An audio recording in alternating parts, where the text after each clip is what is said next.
Have you ever read a food label, but you get all confused with all the numbers? We have Alicia here that's going to explain how to read them. How do you read them?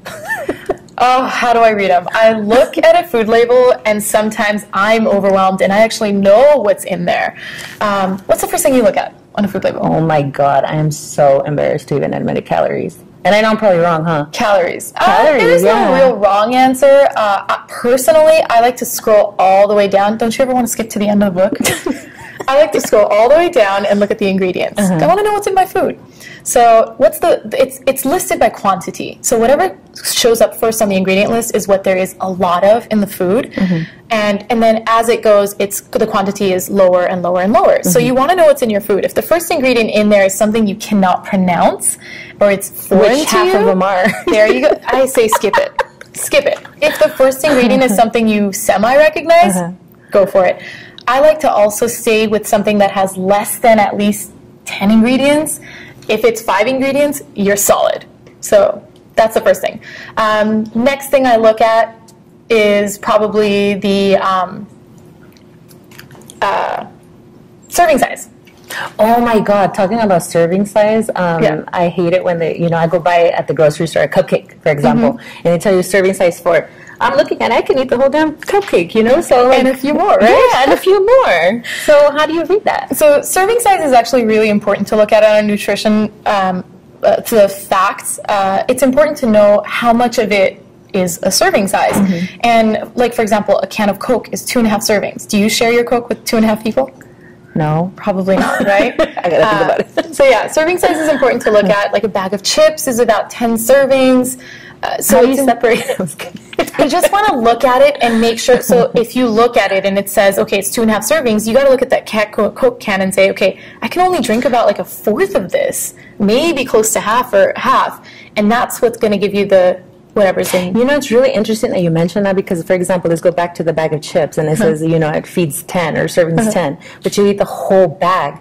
How much do you gain? That's like a good.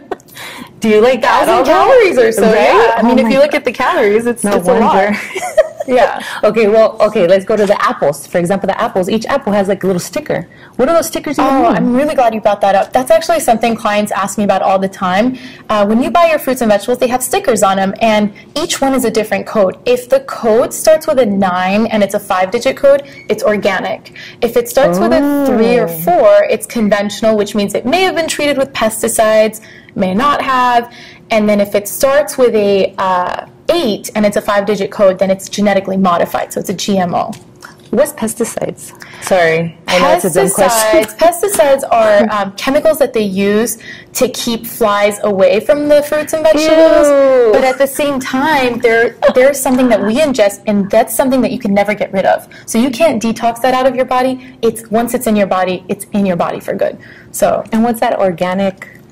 Other word that you said. Sorry, I can't pronounce organic. So organic. If it starts with a 9 and it's organic, it's locally, or hopefully it's locally, but it's produce. It's more produced. Yeah, they don't use herbicides, pesticides, and all of those chemicals. What advice would you give me, for example, like shopping, when I'm trying to lose weight? Because I'm always like in the verge of trying to lose weight.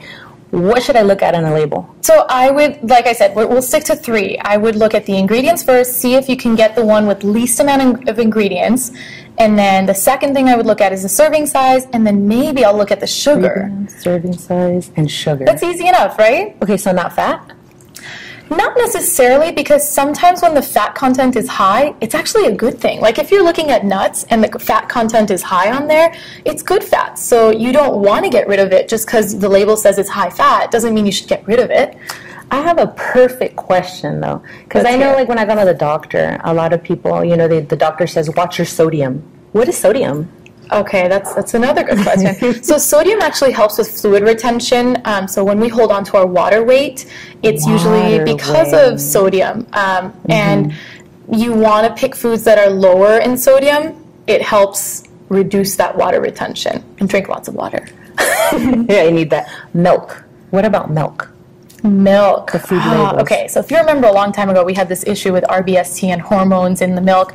So nowadays, if you buy milk, there's a little logo on it that says RBST free, which means the cows were not treated with hormones. Yay for us, right? Okay. Okay. And if they were treated? We don't want to drink that milk, which is why.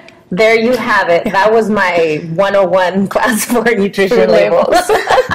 For food labels. I hope this was very informational for you, and we will be right back.